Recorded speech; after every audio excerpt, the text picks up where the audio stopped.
The day after the British Grand Prix, Miss America Vanessa L. Williams, the first African-American holder of the title, was forced to resign just weeks before the end of her reign, when Penthouse magazine obtained unauthorised nude photos of her and published them. In 2016, Miss America CEO Sam Haskell finally apologised.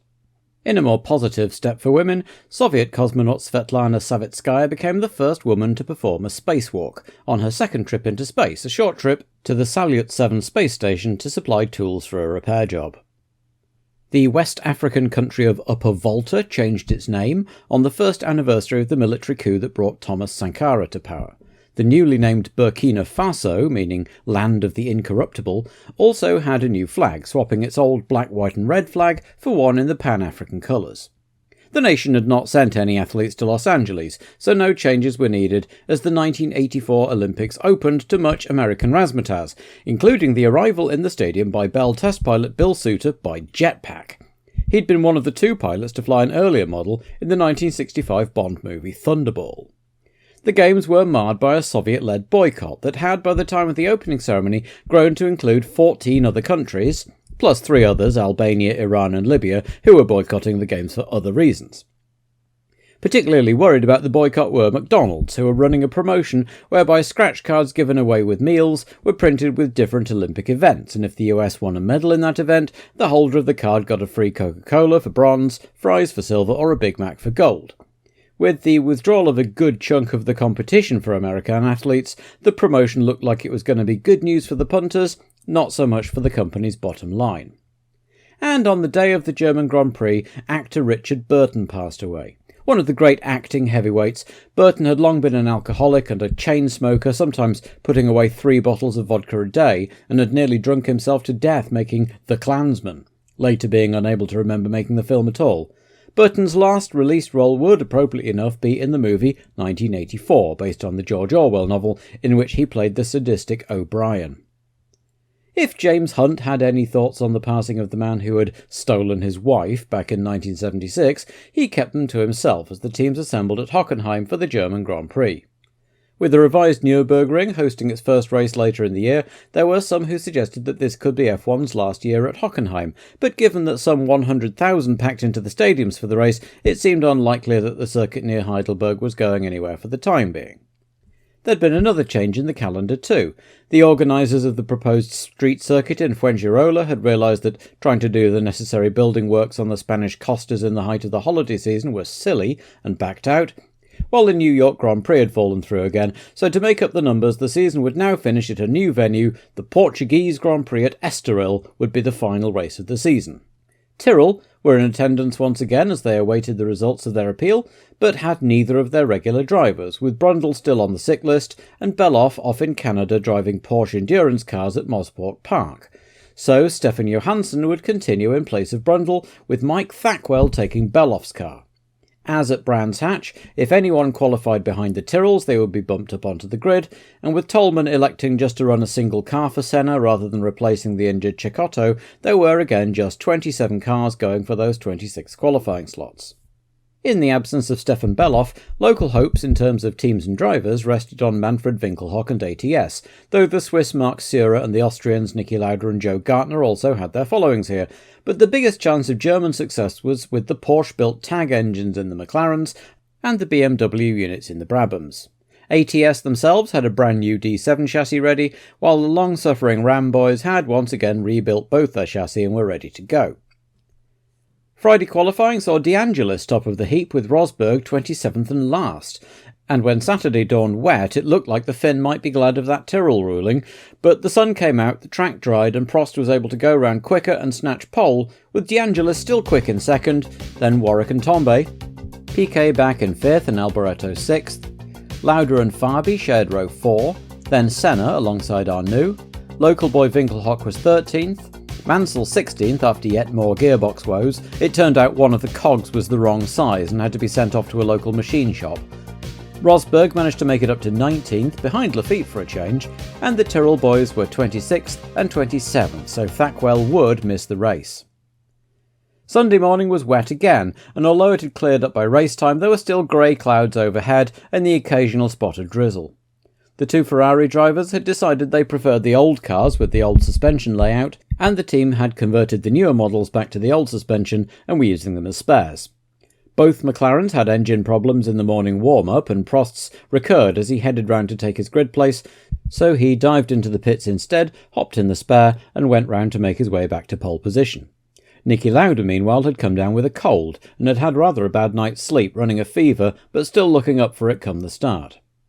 The green light came on, and Prost seemed to falter slightly, with De Angelis edging into the lead, and Warwick also challenging him, with Piquet getting ahead of Tambay, while further back Boutsen stayed put, and Rosberg had to take to the grass to avoid him. The Belgian got it moving and headed off in pursuit of the rest.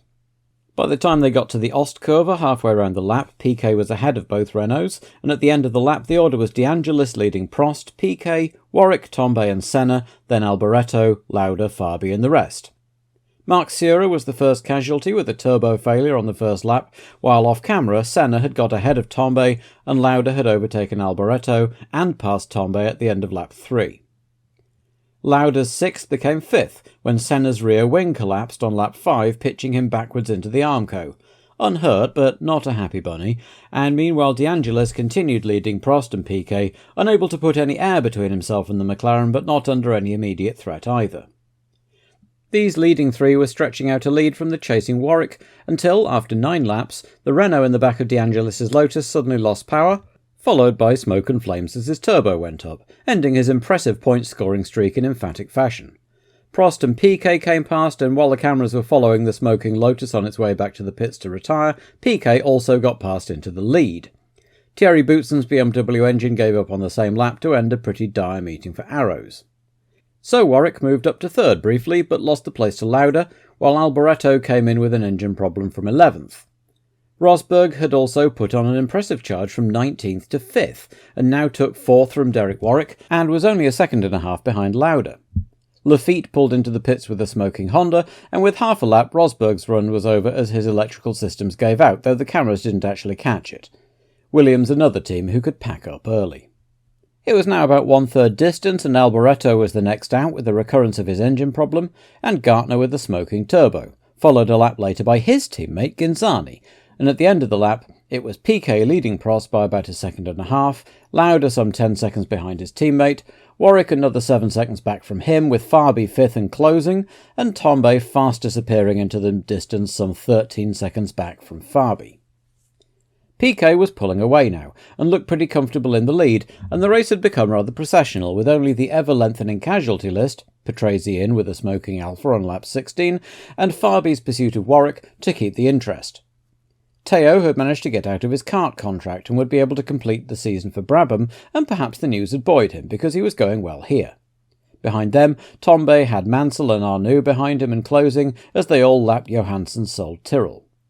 Then there was a change at the front, as Piquet's engine started dropping gears, and the McLarens both surged past going into the stadium section.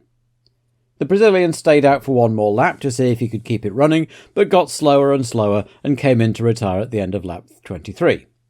Nelson being Nelson, he pulled in making quick change motions at the pit crew, who sprung into action to change his tyres, only for him to climb out in fits of laughter. He seemed to be taking the disappearance of his admittedly slim chance of being the first man since 1960 to defend a world championship in good heart. All of which left the two McLarens in a huge lead over Warwick, and the race essentially over as a contest as long as they both remained on the track.